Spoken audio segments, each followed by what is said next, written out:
Brought to you by Palvi Agrico. पालवी ॲग्रिको, भारताचा पहिला AI तंत्रज्ञानावर आधारित B2B आणि B2C ई-कॉमर्स प्लॅटफॉर्म। शेतीसाठी जे काही लागणार थेट तुमच्या बांधावर पोहोचणार, मोबाईलच्या एका क्लिकवर।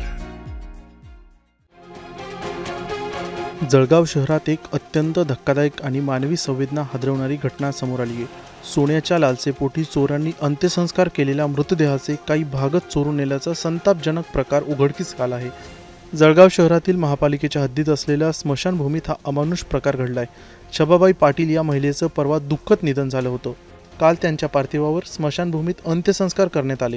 आज त्यांच्या कुटुंबियांनी अस्थि विसर्जनासाठी स्मशानभूमीत येऊन अस्थि जमा करण्याचा प्रयत्न केला, मात्र त्यावेळी एक हृदयद्रावक दृश्य त्यांच्या समोर आलं।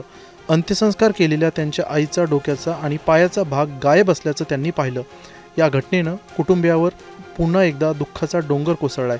आईच्या निधनाचं दुःख अजूनही ताजं असतानाच अस्थि विसर्जनासाठी पूर्ण देहाचे अवशेषही न मिळणे हे त्यांच्यासाठी असह्य ठरलंय।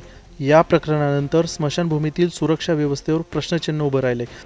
जळगाव महानगरपालिका या स्मशानभूमीची जबाबदारी सांभाळते, तरी सुद्धा अशी घटना घडल्याने नागरिकांमध्ये संतापाचं वातावरण तयार झालंय। आता या प्रकारावर जळगाव पोलीस आणि महापालिका प्रशासन किती तातडीनं आणि कठोर कारवाई करतं याकडे सर्वांचं लक्ष लागलंय।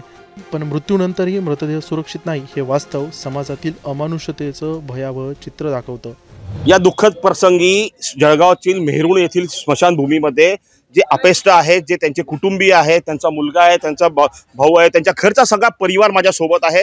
अशा परिस्थितीमध्ये जेव्हा अंत्यसंस्कारानंतर आमच्या अस्थि सुद्धा आम्हाला मिळू शकत नाही, ही एवढी मोठी शोकांतिका असताना हे काय म्हणणं, काय वाटतं तुम्हाला, आता काय करायला पाहिजे? सर, सर्वात मोठी शोकांतिका ही झाली की हा आस्थेचा प्रश्न आहे। हिंदू धर्माच्या रीतिरिवाजाप्रमाणे अस्थींना खूप मोठं महत्त्व असतं आणि त्याच अस्थी या ठिकाणी आम्हाला उपलब्ध झाल्याने आई गेली म्हणजे आबाळभर माया करणारे सर्व आमच्यावरची जे छत्रे ते निघून गेलं आणि त्यात आई गेल्यानंतर सुद्धा त्यांच्या पार्थिव अंत्यविधी झाल्यानंतर त्यांच्या हस्त्यांसोबत हे जे काही कृत्य झालेले खूप निंदनीय कृत्य आहे। आज आमच्या सर्व कुटुंबांना याचा भावनिक जो काही आघात आहे तो सहन करावा लागतोय, परंतु त्यांच्या सोबत असणारे जे सोनं आहे त्याला आम्हाला किंमत नाही। त्या अस्थ्या आम्हाला परत मिळाव्या आणि या स्मशानभूमीचा जो बेवारस कारभार आहे, भोंगळ कारभार आहे, याकडे झोपलेल्या महानगरपालिकेने लक्ष द्यायला हवे की जेणेकरून यानंतर इतर कोणत्याही मृतदेहाची विटंबना अशा पद्धतीने व्हायला नको।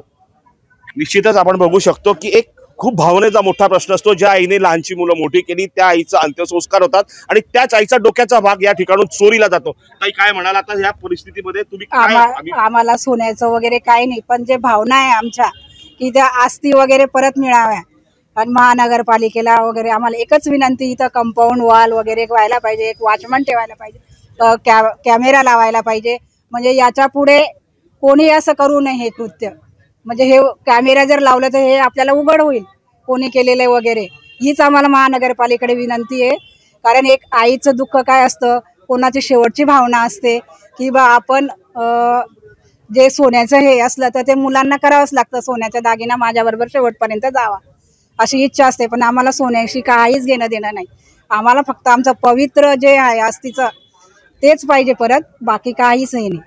आपण बघू शकता की अशा दुःखद प्रसंगी देखील मीडिया समोर आपल्या भावना या पाटील कुटुंबियांनी मांडलेल्या आहेत आणि अशा परिस्थितीचं दुःख महाराष्ट्रात काय संपूर्ण देशात देखील म्हणजे कुठेही इतरत्र अशा व्हायला नको हीच हळहळ कुठेतरी आज पाटील कुटुंबियांनी व्यक्त केली आहे। मुंबई तकसाठी मनीष जोग, जळगाव।